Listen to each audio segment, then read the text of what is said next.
We're at Pain Relief and Physical Therapy in Havertown, Pennsylvania. We're going to be going over progressions to a burpee, or otherwise known as going from a prone position back to standing or even jumping. Alright, so you're going to start with some elevated boxes, and you can even elevate this more if you want to a bench or chair or table. In this case we got probably about some 10-inch boxes right there, some stools. I'm going to start in the top of a push-up position or a plank position, and we want to make sure we get this position set pretty stable. So the idea is we're trying to make a straight line as best as we can with a abdominal hollow, so trying to pull that belly button up and feeling tension here. Should have tension in the belly, tension in the butt locked in, so pressing your heels together can lock in that buttock squeeze. With the hands, the fingers will be facing forward. Oops.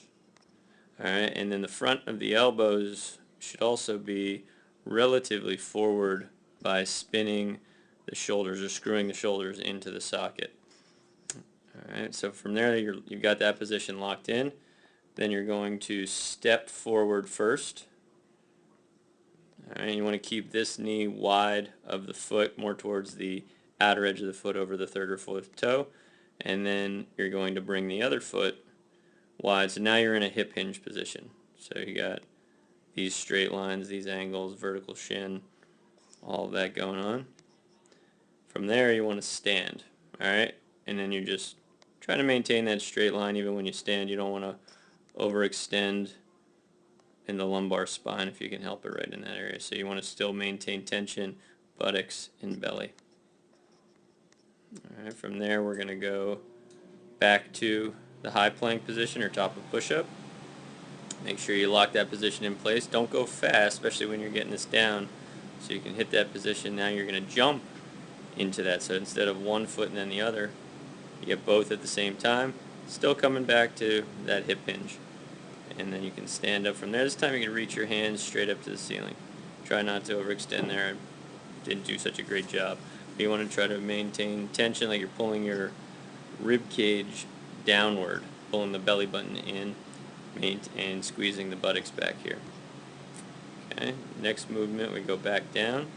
Next progression is going to be jump through, back into that hip hinge, and this time jump straight up and land back down. Okay, so the jump, you're actually loading your jump from this hip hinge. So that's a position that you're loading your hamstrings back here. Think of them like your springs to go right into your jump, and you get full extension. Okay, so arms are at the ears, always trying to maintain these straight lines as much as possible.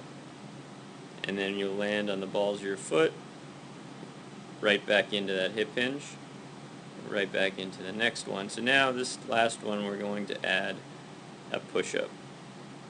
Push-up, the push-up is just a moving version of the plank that you did from the start. Alright, so nothing breaks in the lower back, and you come back up and jump through, back to that hip hinge, loading the hamstrings, and then you're going to jump back up again, straight up, land back into the position, and up again. Jumping through, hip hinge, jump, and back down softly. Alright, so now we're going to move, same idea, we're just going to move to lower platforms.